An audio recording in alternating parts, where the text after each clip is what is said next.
नमस्कार दोस्तों, मैं चरणजीत सिंह राजस्थान अनूपगढ़ से। और आज के इस वीडियो में मैं आपको बताने जा रहा हूं कि राजस्थान के अंदर जो अपकमिंग भर्तियां जितनी भी भर्तियां आने वाली हैं उनमें एक बड़ा परिवर्तन आपको देखने को मिलेगा। वो परिवर्तन क्या है मैं आपको इस वीडियो के अंदर बताऊंगा। आगे बढ़ने से पहले मैं आपको बता दूं, इस चैनल के ऊपर आपको राजस्थान से संबंधित जितनी भी भर्तियां जो है, आने वाली भर्तियां या जो भर्तियां चल रही हैं, उनसे संबंधित आपको सही और सटीक अपडेट मैं आपको देता हूं। अगर आप चैनल को पहली बार देख रहे हो, पहली बार आए हो यहाँ, तो आप जरूर इस चैनल को सब्सक्राइब कर लीजिएगा। आगे बढ़ते हैं अपने। तो राजस्थान की जो भर्ती परीक्षाएं जो भविष्य में होने वाली हैं, आपको उसमें एक परिवर्तन देखने को मिलेगा। क्या वो परिवर्तन है? जैसे राजस्थान के अंदर एक आरएएस भर्ती की जाती है। उस भर्ती में क्या होता है, आरएएस भर्ती के अंदर जब एप्लीकेशन फॉर्म आपसे लिया जाता है तो उस दौरान पोस्ट के प्रेफरेंस भरवाए जाते हैं। जैसे मान लीजिए पहले आपने आरएएस भरा, एग्जांपल बता रहा हूं मैं आपको, Rajasthan administrator service, 2 number RPS Rajasthan police service, 3 number मान लो आरटीएस राजस्थान तहसीलदार सेवा, 4 नंबर मान लो फिर आरटीएस राजस्थान ट्रांसपोर्ट सर्विसेज, मतलब जैसे डीटीओ आरटीओ जो होते हैं ना, वो आरटीएस राजस्थान ट्रांसपोर्ट सर्विसेज में आ जाएगा। ठीक है, इसके बारे में आपको ज्यादा जानने की जरूरत नहीं है, लेकिन एज ए एग्जांपल मैं आपको बता रहा हूं कि जिस तरह आरएएस भर्ती के अंदर जो पोस्ट प्रेफरेंस भरवा लिए जाते हैं, पोस्ट की चॉइस भरवा ली जाती है, उसी तर्ज पर, बिल्कुल उसी तर्ज पर जो राजस्थान के अंदर, जैसे मान लीजिए 12th जो क्वालिफिकेशन है, या आपकी 12th क्वालिफिकेशन है, या स्नातक क्वालिफिकेशन है, ग्रेजुएशन स्नातक, ठीक है, इनके अंदर क्या होगा, मान लीजिए 10th लेवल की जो भर्तियां हैं, जैसे 4th ग्रेड, जो अभी एक 4th ग्रेड कर्मचारी की भर्ती के लिए आपने अभी जो एक कैबिनेट मीटिंग के अंदर एक फैसला हुआ था कि 60,000 4th ग्रेड कर्मचारियों की भर्ती होगी। तो 4th ग्रेड कर्मचारी जिसकी योग्यता क्या रखी गई है, 10th रखी गई है। जैसे वाहन चालक, ठीक है, वाहन चालक की भी योग्यता क्या रखी गई है, आपकी 10th रखी गई है। सेम उसी तर्ज पे जेल प्रहरी, इसकी भी योग्यता क्या है, 10th है। 12th लेवल के अंदर भी कुछ भर्तियां हैं, जैसे लैब असिस्टेंट, ठीक है, और भी बहुत सी भर्तियां हैं। तो स्नातक लेवल के अंदर भी इसी तरह वीडियो आ गया, जैसे पटवारी आ गया, ठीक है।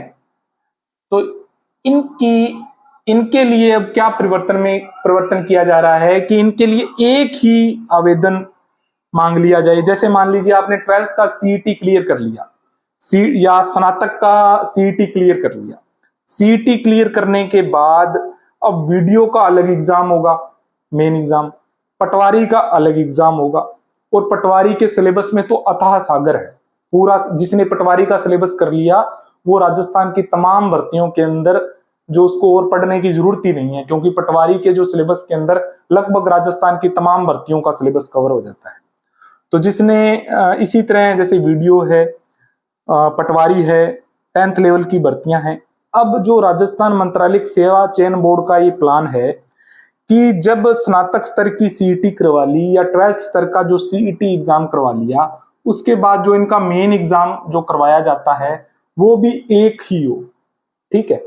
उसके अंदर जो एप्लीकेशन फॉर्म निकाला जाए, उसके अंदर पोस्ट की प्रेफरेंस भरवा ली जाए कि आप 1 नंबर पे क्या बनना चाहते हो, वीडियो पोस्ट लेना चाहते हो या पटवारी की पोस्ट लेना चाहते हो। इसी तरह 2 नंबर पे पटवारी भर लिया, 3 नंबर पे जो ईटीसी अलग जो भी पोस्ट है वो भर दी। इसी तरह अगर 10th लेवल की भर्ती निकाली है तो उसके अंदर अब 10th पे तो कोई भी कॉमन एलिजिबिलिटी टेस्ट कोई है ही नहीं 10th लेवल का, तो उसके अंदर सीधी भर्ती निकल जाएगी 10th लेवल की और आपसे पोस्ट प्रेफरेंस भरवा लिया जाएगा कि 4th ग्रेड कर्मचारी बनना है, वाहन चालक बनना है। वाहन चालक के लिए 10th तो है ही, 10th के साथ ड्राइविंग लाइसेंस भी होना जरूरी है। उसके बारे में अपने अलग चर्चा करेंगे, अलग योग्यता है। जेल प्रहरी के अंदर जैसे मान लो 10th ही है तो आप 1 नंबर पे जेल प्रहरी बनना चाहते हो।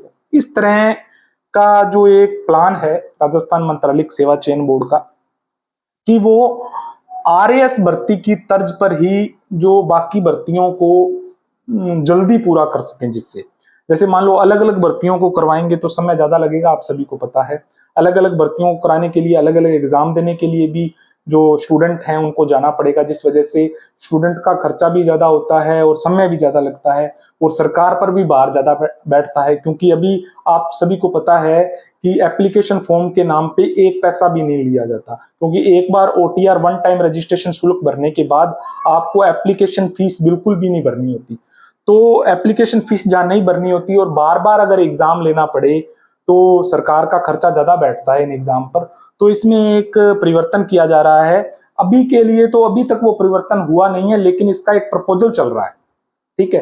तो मैं जरूरी समझ रहा था आपको बताना कि इस प्रपोजल के तहत आगे आने वाली भर्तियों में ये अपने को परिवर्तन देखने को मिलेगा कि एक ही एग्जाम होगा भर्ती के लिए और उसके अंदर आपकी क्या भरवा ली जाएगी, प्रेफरेंस भरवा ली जाएगी। अब जो आपके कर्मचारी चयन बोर्ड के जो अध्यक्ष हैं, कर्मचारी चयन बोर्ड के जो अध्यक्ष हैं श्री आलोक राज जी, उन्होंने इस संबंध में एक ट्वीट भी किया था। ये ट्वीट आपको यहाँ पास में स्क्रीन पे दिखाई दे रहा होगा। उन्होंने क्या लिखा कि बोर्ड में हम परीक्षाओं में कुछ आमूल चूल रिफॉर्म्स पर विचार कर रहे हैं, जिससे परीक्षाएं छोटी यानी 1.5-2-2.5 घंटे की हों, 90 120 150 90 120 150 मार्क्स या क्वेश्चन, यानी कि इतना ही हो इसके अंदर, ठीक है। मार्क्स या क्वेश्चन की हो, एजुकेशन क्वालिफिकेशन भी 10th 12th और ग्रेजुएशन हो। अब देखो कुछ भर्तियां हैं जहां पे की सिलेबस अलग अलग है। मान लो अब पटवार और वीडियो का सिलेबस ही ले लो, पटवार और वीडियो के सिलेबस में बड़ा परिवर्तन है, लेकिन इस तरह के परिवर्तन करने से पहले पटवार और वीडियो के सिलेबस में भी तो एक जैसा सिलेबस बनाना पड़ेगा इनको, ठीक है।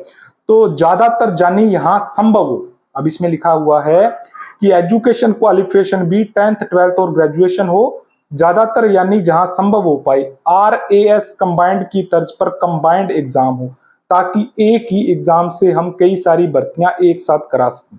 हम इस पर प्रयास कर रहे हैं, वक्त जरूर लगेगा मगर इससे पूरी भर्ती व्यवस्था सुधरेगी। युवाओं को कम परीक्षाओं में बैठना पड़ेगा, संसाधनों की बचत होगी, भर्तियां फास्ट होंगी, प्रेफरेंस विकल्प की वजह से सीटें खाली नहीं जाएंगी और सरकारी खजाने पर भी बोझ कम होगा। साथ ही परीक्षा ड्यूरेशन कम होने से हम एक दिन में मल्टीपल शिफ्ट में एग्जाम करा पाएंगे। यह हमारा प्रपोजल होगा, लेकिन विभाग और राज्य सरकार इस पर अंतिम निर्णय लेंगे। अब जो इस ट्वीट के यही मायने हैं जो मैं आपको बता रहा हूं कि अब जो भर्ती परीक्षाएं हैं उनमें परिवर्तन होगा। और बहुत अब जो राजस्थान में बहुत परिवर्तन हुए हैं भर्ती परीक्षाओं को लेकर, क्योंकि पहले पेपर आउट जैसे प्रकरण, पेपरों में धांधली जैसे प्रकरण आप लोगों के अपने सामने आते रहे हैं। SI प्रकरण है जो अभी चल रहा है, सभी उससे परिचित हैं। इस वजह से भर्तियों में जो है बड़े ही परिवर्तन किए जा रहे हैं राजस्थान के अंदर की भर्ती जो है उसकी परीक्षाएं हैं वो पारदर्शी हों और उनमें किसी भी तरह का जो है सरकारों पर इस तरह का जो आरोप ना लगे। इस वजह से बड़ी अच्छी परीक्षा पद्धति जो करने जा रहे हैं, जो आलोक राज जी ने ट्वीट करके भी बता दिया है कि 10th 12th और ग्रेजुएशन जितनी भी प्रकार की जो भर्ती परीक्षाएं होंगी उनमें एक ही आवेदन फॉर्म लिया जाएगा, एक ही परीक्षा की जाएगी और आपसे पोस्ट प्रेफरेंस भरवा ली जाएगी। अगर ये परिवर्तन होता है तो आपके मायने इस परिवर्तन में क्या है, ये अच्छा परिवर्तन होगा या आपकी इस संबंध में क्या राय है, आप जरूर टिप्पणी में बताइएगा। और इस चैनल को आप अगर पहली बार देख रहे हैं तो जरूर सब्सक्राइब कर लीजिएगा। Thank you for watching this video.